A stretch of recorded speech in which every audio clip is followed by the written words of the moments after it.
Covid को जिस तरीके से इस हुकूमत ने संभाला है, किसी और हुकूमत ने नहीं संभाला है, इस एरिया में तो कभी किसी ने नहीं संभाला। तो उसमें कंसोलिडेशन भी हुई और अब 4% की ग्रोथ रेट भी है।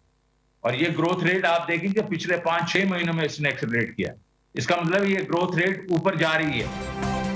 हुकूमत महंगाई का मुकाबला कर रही है। माजी में किए गए गलत फैसलों से नुकसान में जाने वाली मईशत को बेहतर बनाएंगे। इस्लामाबाद में वफाकी वज़रा शौकत तरीन, हम्माद अजहर और खुसरू बख्तियार की मुश्तरका प्रेस कॉन्फ्रेंस। कहा, मईशत के हवाले से अपोजिशन के ताबड़तोड़ हमलों का जवाब देते हुए कहते हैं कि मौजूदा हुकूमत को मजबूरन माली मदद के लिए IMF के पास जाना पड़ा।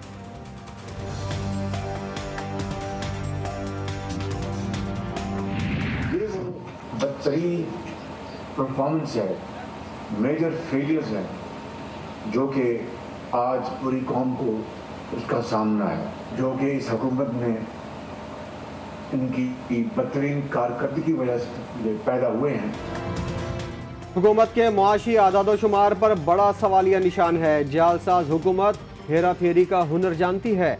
अपोजिशन लीडर शहबाज शरीफ ने प्री बजट सेमिनार से खिताब में कहा, मुआशी शरह नमू मनफी में जा चुकी, CPEC सुस्त रवि का शिकार है। हुकूमत अच्छा काम करती तो तारीफ भी करते।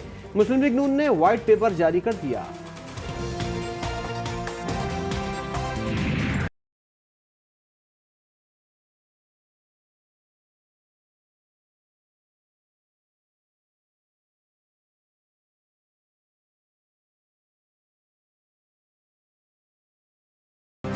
गंदम और गन्ने की रिकॉर्ड पैदावार हुई तो आटा और चीनी महंगी कैसे हो गई? बिलावल भुट्टो जरदारी कहते हैं, PTI हुकूमत ने फीकस आमदनी ज्यादा दिखाने के लिए पुरानी मर्दमशुमारी का इस्तेमाल किया। तवानाई के शोबे की शरह नमू में 22% से जायद कमी के एतराफ के बावजूद सनती तरक्की के दावे मजे का खेज हैं। ग्रेड 1 से 19 तक के मुलाजमीन को खसूसी अलाउंस देने की मंजूरी दी है। 7,21,567 सूबाई मुलाजमीन जो हैं उनको 1 जून 2021 से 25% खसूसी अलाउंस दिया जा रहा है। पंजाब के सरकारी मुलाजमीन के लिए भी खुशखबरी। सूबाई हुकूमत का 1 जून से खुसूसी अलाउंस देने का ऐलान। मावन खुसूसी पंजाब फिरदौस आशिक अवान कहती हैं, ग्रेड 1 से 19 तक के मुलाजमीन को खुसूसी अलाउंस दिया जाएगा। सूबाई काबीना ने DG खान और साहिवाल के लिए सेहत कार्ड की मंजूरी दे दी।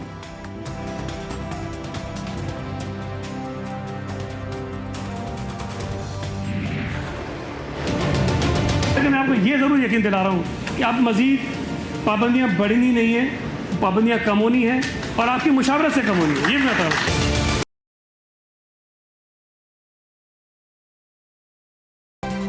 सिंध में बहुत जल्द कारोबार खुल जाएगा। सईद गनी ने ताजिरों को बड़ी खुशखबरी सुना दी। सिंध के वजीर कहते हैं कि सिंध में लॉकडाउन की सख्तियां 2 रोज में कम कर दी जाएंगी। ताजिर बिरादरी से वैक्सीनेशन मुहिम में तेजी के लिए मदद भी मांगी। कहा, जिसकी वैक्सीनेशन ना हो उसको दुकान में दाखिल ना होने दें।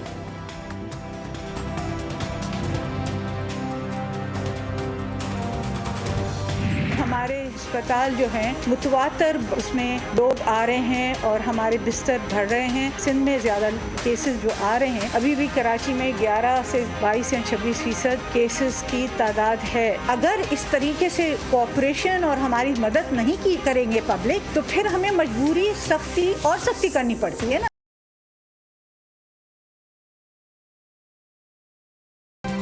आखिर सिंध वालों का सोचा क्या है? एक वजीर की पाबंदियों में नरमी की यकीन दहानी, दूसरे वजीर का सख्तियों का इंदिया। सूबाई वजीर सेहत अजरा पिचोहो कहती हैं, सिंध में कोरोना के फैलाव में कमी नहीं आई। कराची में पाबंदियों में नरमी नहीं की जा सकती। लोग अफवाहों की वजह से वैक्सीन नहीं लगवा रहे।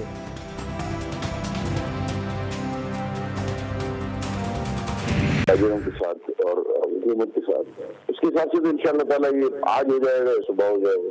6 बजे बंद हो रहा है, इसको 8 बजे बंद करना है।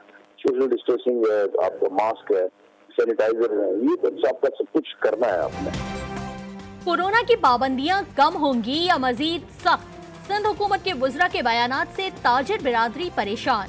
डॉक्टर अजरा पीचूहू का पाबंदियां सख्त करने का इंदिया, सईद गनी की कारोबार खोलने की नवीद। ताजिर बिरादरी कहती है सिंध हुकूमत लॉकडाउन के दौरान होने वाले नुकसान का अजाला करे।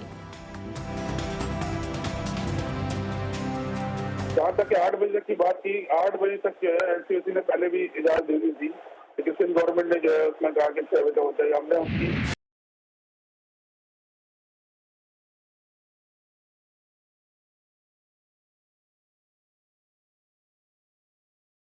वैक्सीन लगवाओ, सर्टिफिकेट लाओ और तनख्वाह ले जाओ। सिंध में सरकारी मुलाजमीन ने वैक्सीन ना लगवाई तो तनख्वाह भी नहीं मिलेगी। वज़ीर आला सिंध ने महकमा खजाना को जुलाई के महीने से तनख्वाहें रोकने की हिदायत कर दी।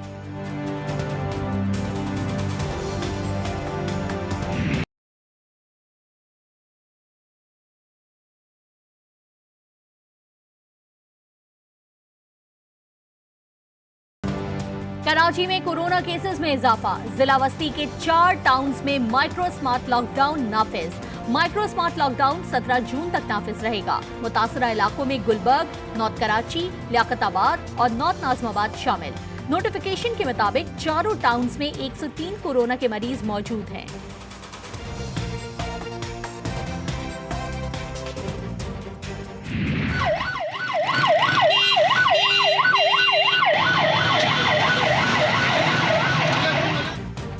मटियारी में लॉकडाउन की खिलाफ वर्जी पर 5 ताजिर गिरफ्तार। पुलिस के मुताबिक हाल में लॉकडाउन के दौरान दुकानें, होटल खुले रखने पर ताजिरों को गिरफ्तार किया गया। ताजिरों की गिरफ्तारी के बाद दीगर दुकानदारों और होटल मालिकान का शदीद एहतजाज। पुलिस पर इख्तियारात का गलत इस्तेमाल करने का इल्जाम लगा दिया।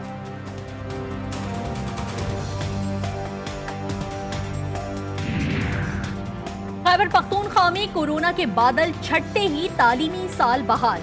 9वीं व 12वीं जमातों की मरहलावार क्लासेस का आगाज। सूबे में मैट्रिक और इंटरमीडिएट के सालाना इम्तहानात 12 जुलाई से शुरू होंगे।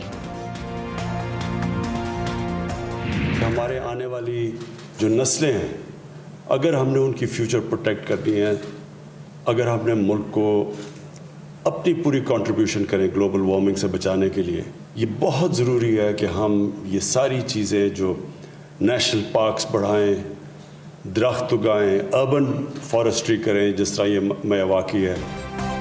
आइंदा नस्लों को पाक साफ पाकिस्तान देना है।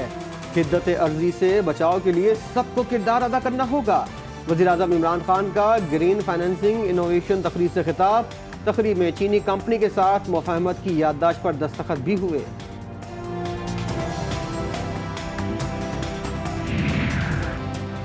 ग्रीन लाइन और के4 मंसूबे में क्या होने वाला है? सिंध में जारी वफाकी तरक्याती कामों का मुस्तकबिल क्या होगा?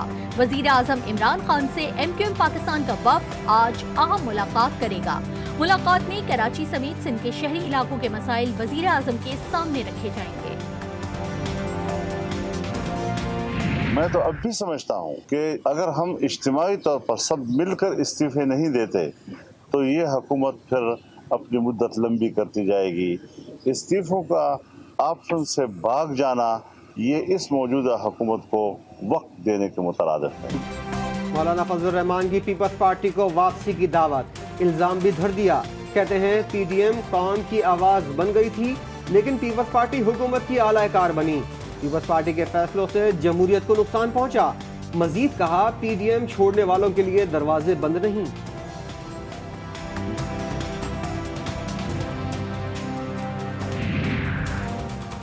सरबराह PDM के बयान पर पीपल्स पार्टी का इजहार बरहमी। नून लीग पर तनकीद। सेनेटर शेरी रहमान कहती हैं पीपल्स पार्टी पर एस्टैब्लिशमेंट के पास जाने का इल्जाम लगाया गया। जिसने एस्टैब्लिशमेंट से बात की वो सबके सामने है।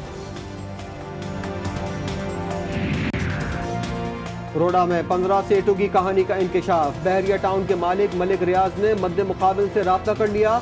मलिक रियाज ने क्या मौक़िफ़ अपनाया, एंकर पर्सन रऊफ कलासरा ने बता दिया।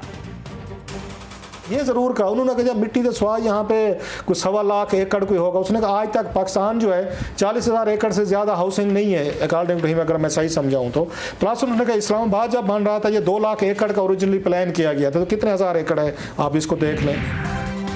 सरबराह पाक फिजाइया का command and staff college Quetta का दौरा। Air chief marshal Zaheer Ahmed Babar Sidhu ने कोर्स के शुरा से खिताब में कहा कि दौरे हाजिर की जंग में एयर पावर अस्करी कुव्वत का एक मौसर अंसर बन चुकी है। पाक फिजाइया मुल्क को दरपेश सिक्योरिटी चैलेंजेस का बखूबी इदराक रखती है। दहशतगर्दों ने हंसते खेलते बच्चों को मौत की नींद सुला दिया। कोयटा के इलाके खरोटाबाद में दस्ती बम फटने से 3 बच्चे जाँ बहक 2 जख्मी हो गए। दस्ती बम बच्चों को मैदानी इलाके से मिला।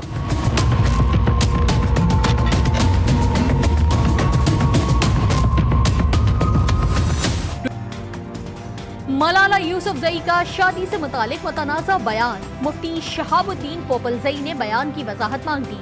वालिद जियाउद्दीन यूसुफजई ने बयान की तरदीद कर दी। कहा, मुफ्ती साहब ऐसी कोई बात नहीं। मीडिया और सोशल मीडिया ने बयान को सियाको सबाक के बगैर बदल कर शेयर किया।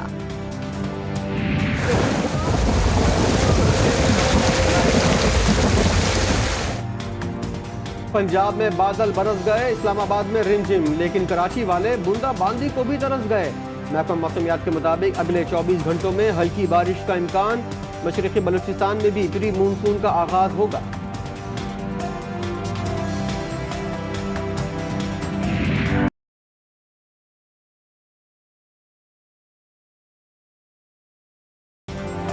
ये है पाकिस्तान का दूसरा बड़ा सहरा, सहरा चोलिस्तान, जहां जिंदगी का दारोमदार सिर्फ पानी है। चोलिस्तान में तवील खुश्क साली के बाद पहली बारिश से जलथल हो गया। चोलिस्तानियों के मुरझाए चेहरे खिल उठे, सहरा में जिंदगी लौट आई। पहाड़ों के बेटे कोहपैमा अली सतपारा को खराज अकीदत पेश करने के लिए PIA ने पाकिस्तान की बुलंद तरीन चोटियां दिखाने के लिए एयर सफारी चलाने का मंसूबा बना लिया।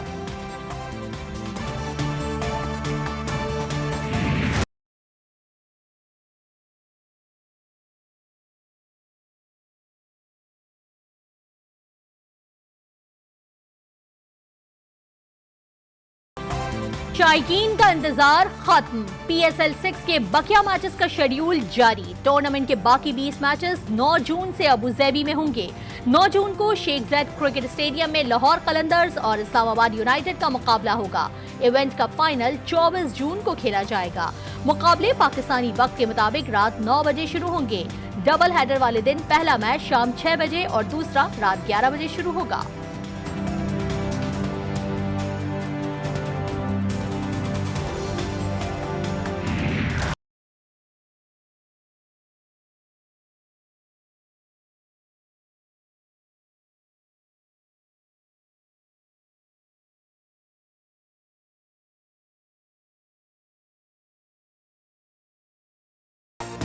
और क्या 3 अफराद के कत्ल की गुत्थी सुलझ पाएगी? एक्शन से भरपूर फिल्म बोश का 7वां ट्रेलर जारी कर दिया गया। फिल्म रवामा 25 जून को सिनेमाघरों की जीनत बनेगी।